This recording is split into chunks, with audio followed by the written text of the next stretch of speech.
I'm just going to start because, yeah, I can tell that it's been a while since I recorded because it's taken me about half an hour just to try and decide where to sit and how to start this thing. So we're just gonna start here. So my name's Amy and I normally share with you over on this YouTube channel what I've been working on. So it's normally spinning, weaving and a bit of knitting. But yes, as what seems to keep happening is that on the sort of the build up to doing an event like a wool show, I just get completely overwhelmed with my to-do list of what I want to do for the shows.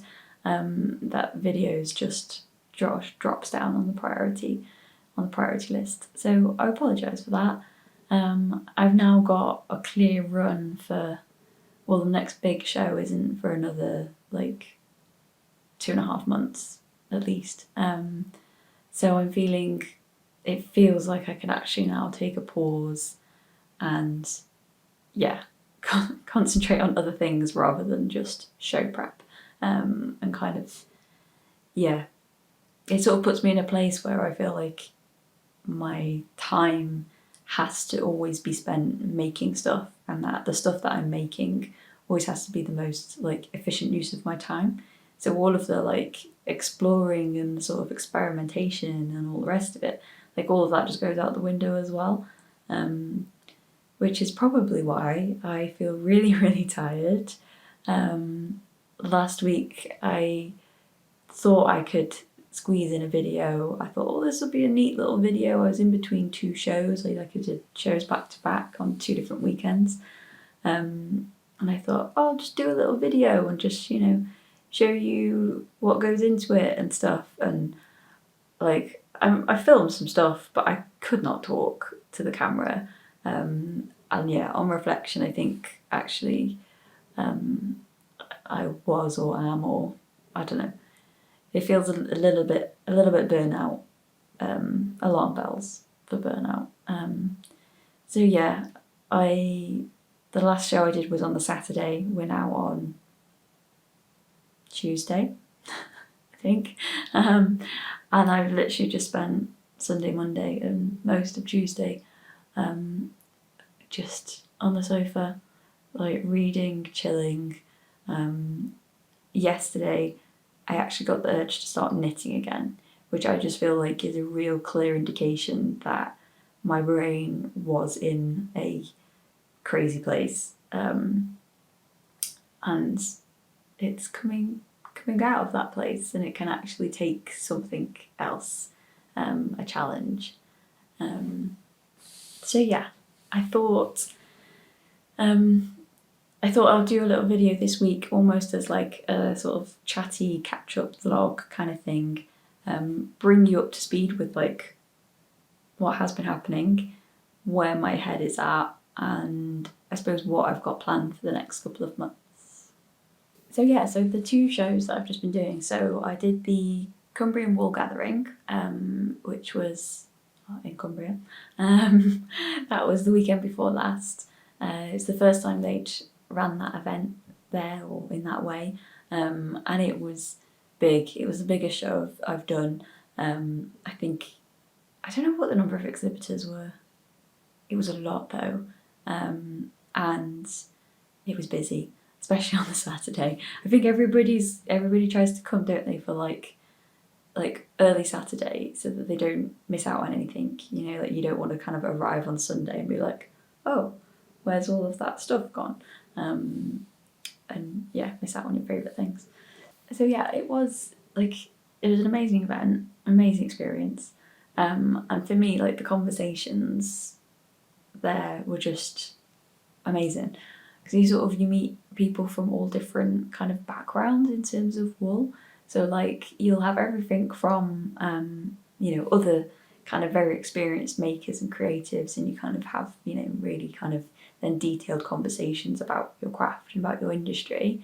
Then you'll be meeting the farmers, who then kind of share their own stories about their sheep and their wool and their kind of the number of people I had chats with who then were like, we want to do something with our wool, what are our options? And I was able to kind of help with what I know. / just pointed them to go and chat with other people who I knew kind of had more to say. And then just sort of like chatting to people who maybe haven't really thought that much about wool in its raw material kind of form. And so it's really fun, I kind of had a table where I had like 5 different fleeces, washed fleeces in baskets. And it was just amazing to kind of see people's reactions to the different wool and sort of see, okay, well, what does this look like? It's spun up and knitted up, I had lots of little swatches. So yeah, like it's always really kind of, like just fun to share the kind of the passion of wool, I suppose. I wanted to kind of then share, like, I suppose some of the not downsides, but like the things that then make shows like really mentally exhausting for me. I mean, besides the kind of like just social stuff and like physical stuff, because I'm not really like I'm introverted, so it's like like being around that many people and having to talk that much is really draining. But yeah, the actual kind of some of the things I wanted to pick out on is, for me, is like imposter syndrome is massive. Because I'm fairly new to this industry, like I only really started spinning and weaving and stuff like a year or so ago. And especially like with working with raw fleeces, like I'm just so aware that there are so many more people in the room who've got so much more knowledge than I have on the subject. And like when I'm setting up, until I start like actually chatting to the vendors, in my head, I'm just imagining that they're all just judging me and being like, who's this young kid who thinks she can come in and like I think because what I'm offering is a little bit different, especially with the hand spun yarn that I sell.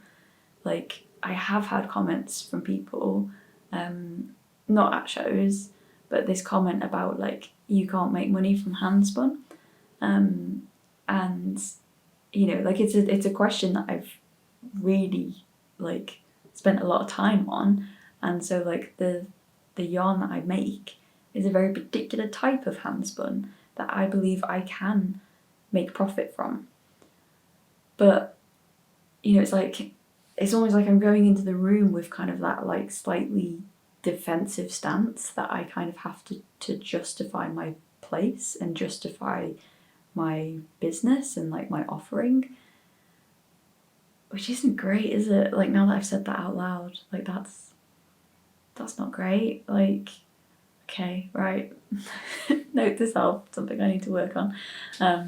So yeah, imposter syndrome, huge.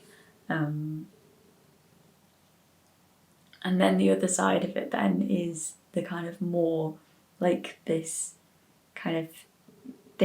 thing that you're stood there with, surrounded by all the stuff you've made. And like that's the thing, is you've made it. It's not just you've bought it and you want to sell it on. Like you've made it. So it's like a part of you, like you've put so much like love and care into this stuff. And all day you've got people walking past you and like you want them to love it too.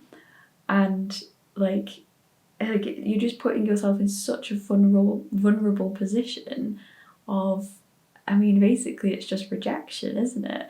Like, and I've had to do, I try and do a lot of like reframing work in my head before the shows to remind myself that like my stuff isn't for everyone.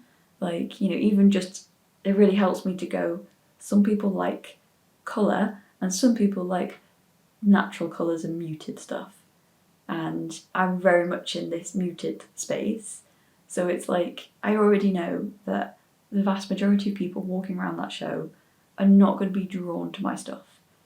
And so like just saying that to myself helps me realise that it's not personal when somebody just walks past. It's not a reflection on me, that's just their personal tastes and what they're after that day. So yeah, I do try and remind myself of all of these things, and even silly things like, remembering that when I walk around a show, I'll walk around several times before I might then actually go and visit that stall. Like, it doesn't, just because I walk past doesn't mean that I'm not interested. It might be that actually I want to go to the toilet, or I want to get a cup of tea, or, I'm meeting a friend. So it's like, yeah, it's kind of just trying to, like, it's such a mental game, I feel like, when you're stood there for 6 hours, like, praying that people will come and look at your stuff. And then you sprinkle on top of all of that, like, the financial pressure. Like, there's quite a lot of, like, it's quite a big outlay to do some of these shows, especially these weekend ones that are further away from home. You've then got transport, accommodation. You are spending more on food, even when we try and, do packed lunches. Like, you still spend more money. It's just, yeah, like, it's, well, and then you actually want to make profit on that. Like, that's the mad thing, isn't it? Is all my brain is doing, as long as I cover costs. But it's like, I don't have a full-time job. Like, I have a very small part-time job, and I want this business to be my main source of income. So I kind of need these shows to make profit and not just cover costs. Which, yeah, I managed to do at the wall gathering. Like, I did manage to make some profit, which was amazing, and I'm so grateful for everybody who came and supported me. But yeah, then the show on Saturday was just a one-day show. We were really struggling with the weather because it was outside, so all that rain and crazy wind didn't help. I think, yeah, we were all a bit suspicious that numbers were maybe a bit lower. And so that event just covered costs.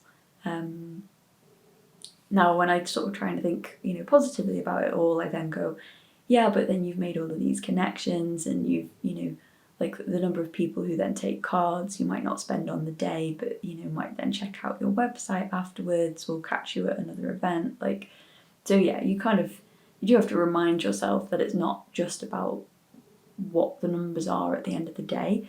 Like, it's sort of, especially at this stage of my business where it's still, very new, like, it's as much about exposure and just kind of, yeah, having a positive impact on somebody.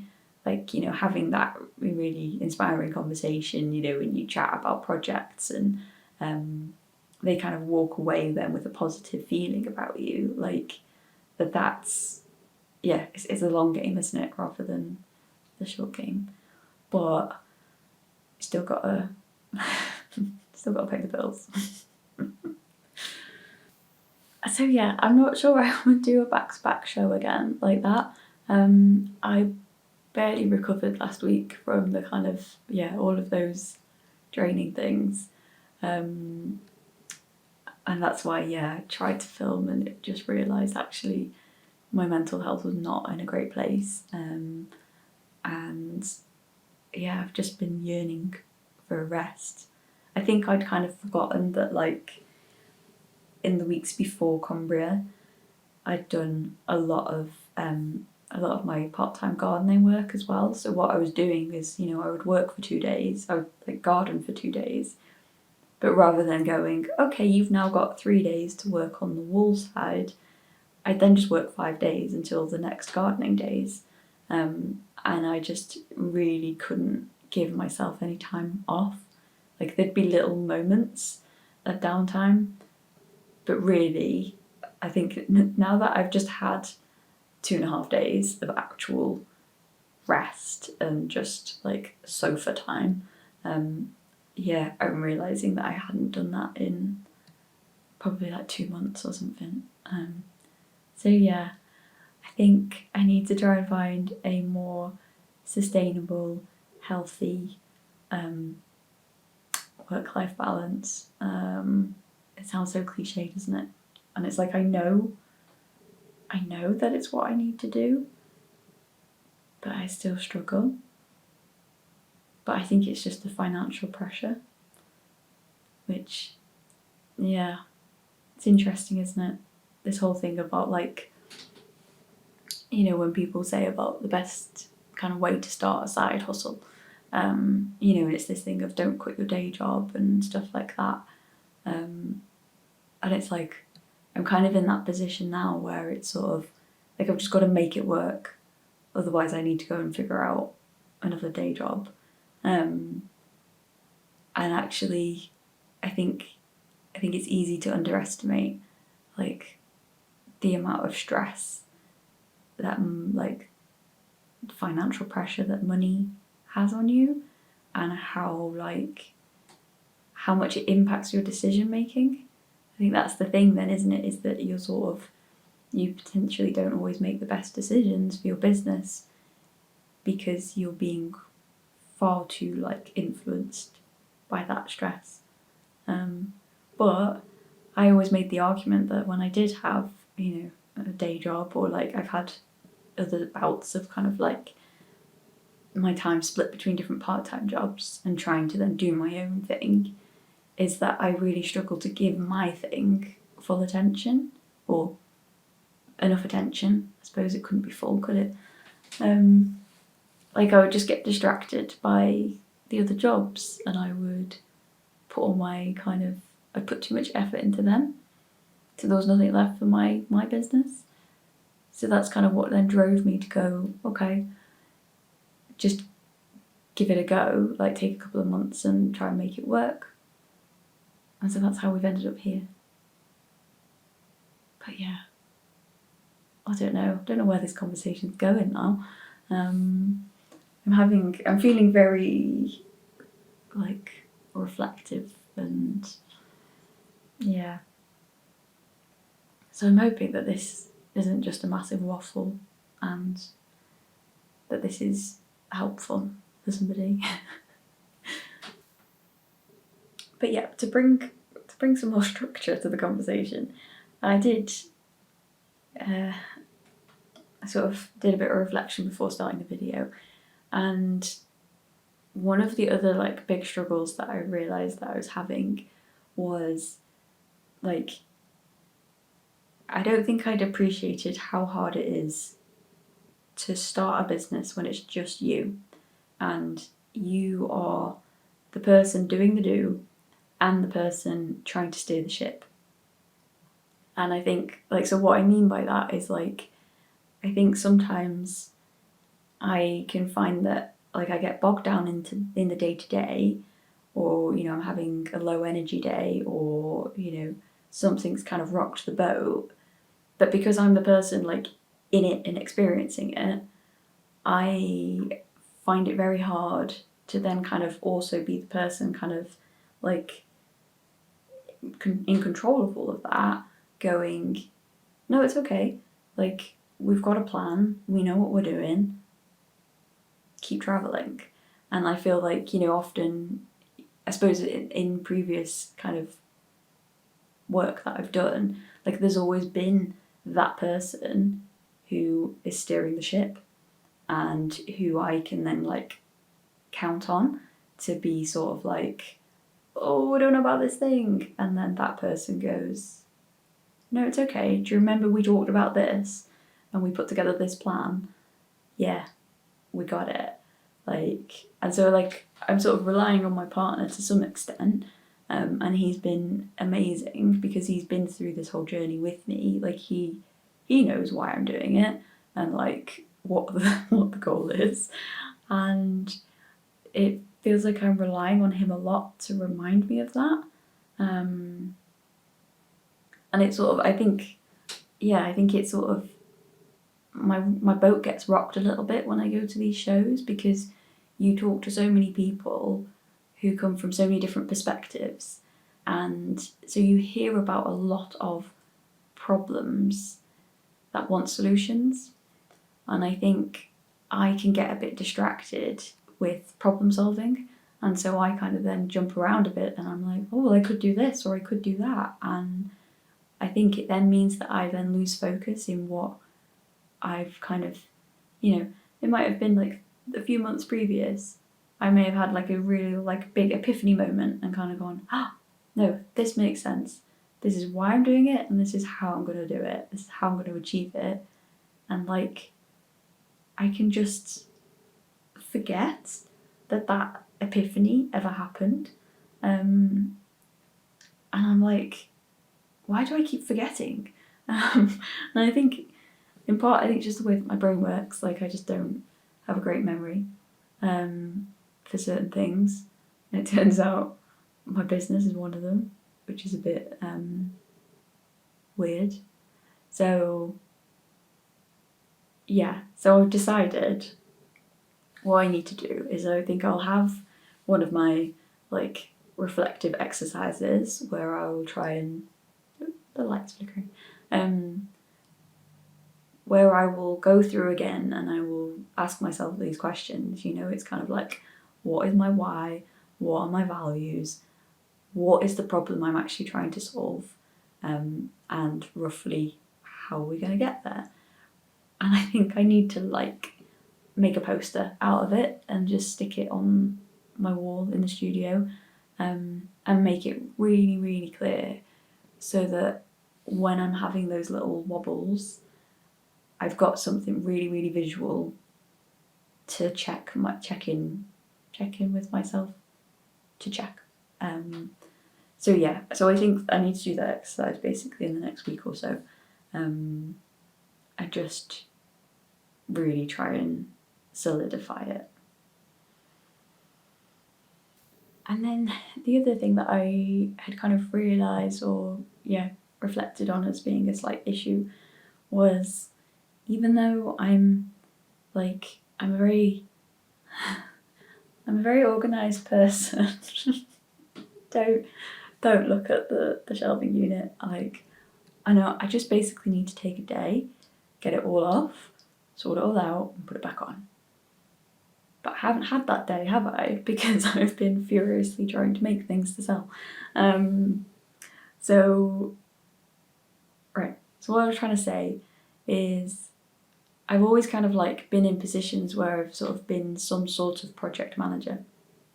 So I know that I'm very good at taking an idea and like coming up with a plan of how to achieve it and then achieving it or trying to achieve it. And like starting a business is basically that, right? But I seem to really be struggling to actually kind of do.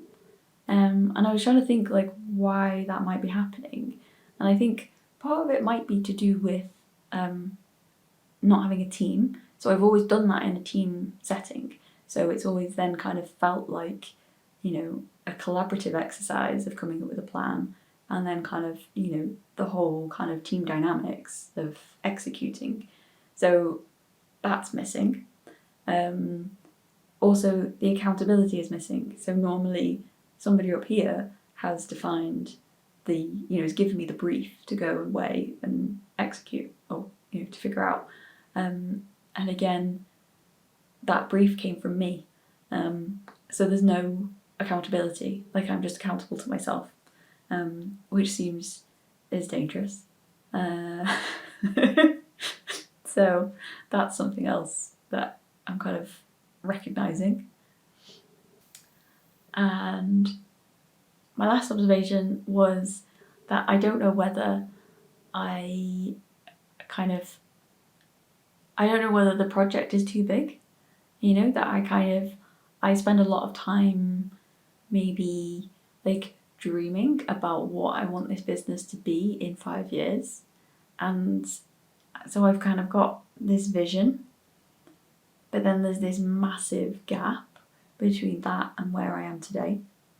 And I'm not sure I'm maybe breaking down how I get there into the more manageable projects. So that brings me on, finally, after that massive ramble, to like how I'm going to kind of think about the next couple of months. So as I said, I've got like just over 2.5 months before the next big show, and like I need to give myself some direction for that time, I think, because otherwise I'll just don't know what I'll do. So I've kind of broken it down into like, I've got five kind of projects to think about. So the first one is about having this real clear definition, I suppose, of what this business is. What is it that I'm trying to do? What it is, what it isn't, and how I am communicating that to other people. So the kind of the tangible output from that is that by the time that I go to that show in September, which I may as well tell you what it is so that you can like get it in your diary. I am very fortunate to get a stand at Yarndale this year. So it's a show in Skipton in Yorkshire, in the UK. 23rd, 24th, 25th, something like that of September. So yeah, that's big show and I want to do it right. So I want to go into that show with a really clearly defined brand so that I can communicate with people really easily about who I am and what it is. And so that's kind of at the show itself. So that might be about signage and stuff. Also what my name is, because I'm having an identity crisis with my name. But also then online, I want to have sorted out my website properly for then. At the minute, I've just got a placeholder kind of landing page, which is really just effectively acting as like a zooped up link tree. So it just means you can go there and it points you then into different directions. But yeah, I would like to actually build out the website properly and effectively communicate what it is that I am, what I'm doing, why I'm doing it, and all that stuff. So that's project one. This now seems really random to jump to item 2, which is organise my fleeces better. This might sound really trivial, but it kind of keeps me up at night a little bit. So I've kind of gone from buying, like 5 fleeces and kind of storing them and working through them to I've now got, I don't know, probably 15 fleeces, and I've still got probably another 10 that I want to collect in the next few weeks that I've kind of got lined up with farmers. Because I want these fleeces, I'm sort of wanting to buy them now so that I've got my stock for the year before shearing happens again. Otherwise I'll be in that desperate thing of I need more fleeces, where am I getting them from, and therefore having to compromise about the sourcing. So right now I'm really happy with where I'm getting my wool from. But yeah, it does mean that I am running out of space. So I've already had to steal a bit of space in my parents' shed. But yeah, I want to like figure out how am I actually storing these fleeces, probably have some record of what I've got in stock, because once they're in bags and they're kind of, well, they're not even in my house, like they're, an hour's drive away, I'm going to forget what I've got. So yeah, I want to sort all of that out. And then also kind of what my system is in terms of like, it's much easier to wash and dry fleeces in the summer. It's insane how different the experience is. And also once the fleeces are washed, they can come into the house and then they can be stored here. So I want to kind of, maybe it's, half of every fleece gets washed. I don't know. That's probably too much washing. But yeah, I need to figure it out. So that's project 2, is just fix that bit of the system. Okay, number 3 is I've got my first commission, which is very exciting. But obviously working to a commission is very different to just making and then selling. So I want to do it well. Like, I want to do it right, and I want to figure out what my process is for taking commissions, because it could go wrong, and it could bring a lot of stress. I don't want it to. So yeah, I want to kind of use this first commission as a good kind of guinea pig for that process.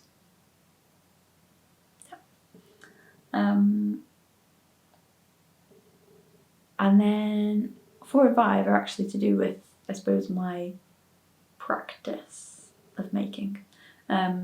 So yeah, I kind of wanted to give myself a goal for my spinning and my weaving, just to give myself a bit more direction, right? Because otherwise, what happens is I kind of like walk into this room on a Monday morning, and I'm like, I should probably spin, and then I'm like, what shall I spin? And I just sort of, yeah, I work much better when I'm like, you've got this fleece to experiment with, or you've got this technique. So what I decided is that I'm gonna focus in the next couple of weeks on learning new spinning techniques to create textured yarns. So I'd kind of, yeah, it's what I've been doing for the last couple of weeks, but there's a whole kind of like, there's a whole bank of techniques that I've not even explored yet around, like, you know, core spinning. It's mainly core spinning that I want to have a play with, because I think my spinning practice, I feel like, is heading more towards spinning for weaving, and my weaving practice is going more towards texture and kind of like I just really like that sort of, that join of really interesting yarn being like, I suppose, like singing, like just being like,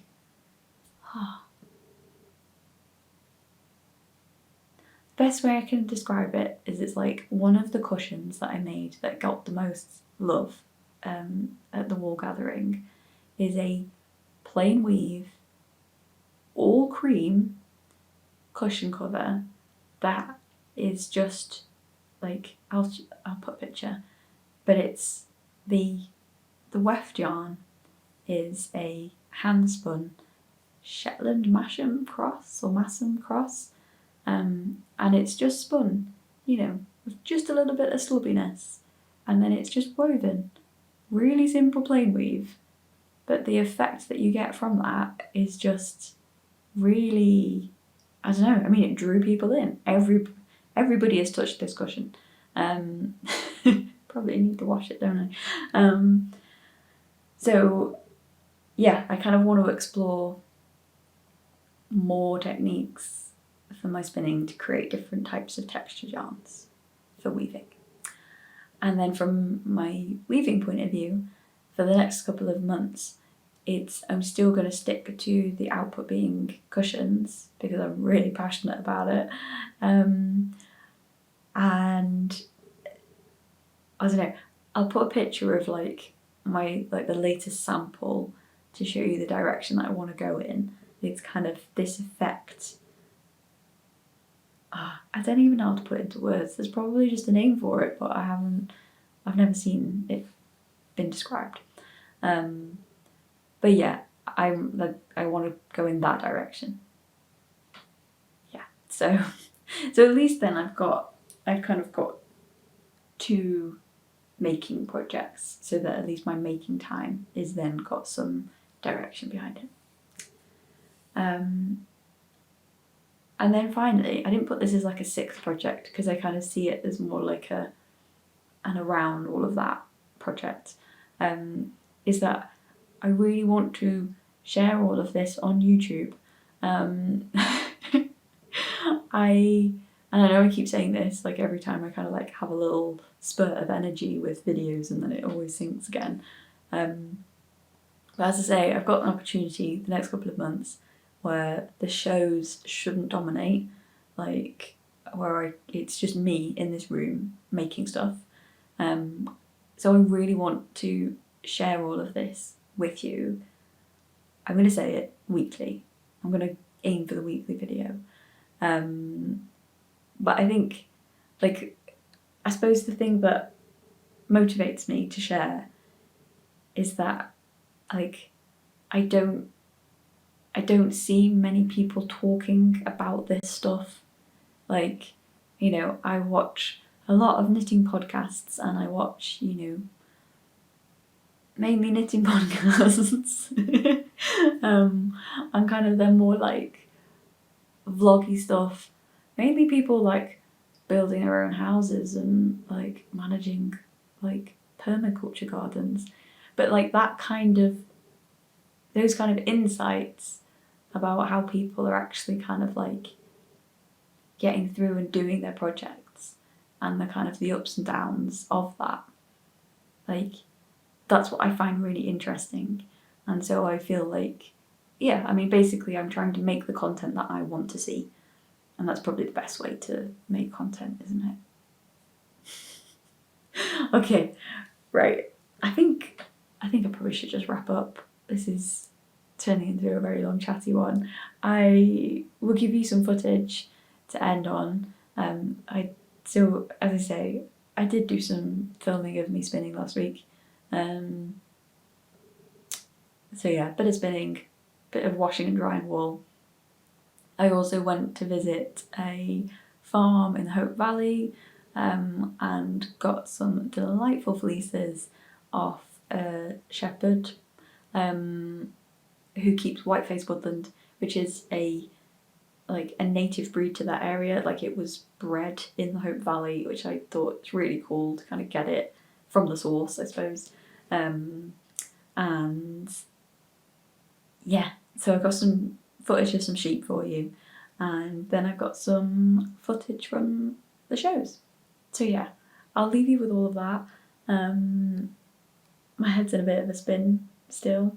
I think I'm probably just going to spend the rest of the afternoon back on the sofa knitting, to be honest. I still feel like I need a bit more recovery time. Oh, I need to edit the video. Okay, that's what I'll be doing from the comfort of my sofa. So yeah, enjoy, take care, and I'll catch up with you soon.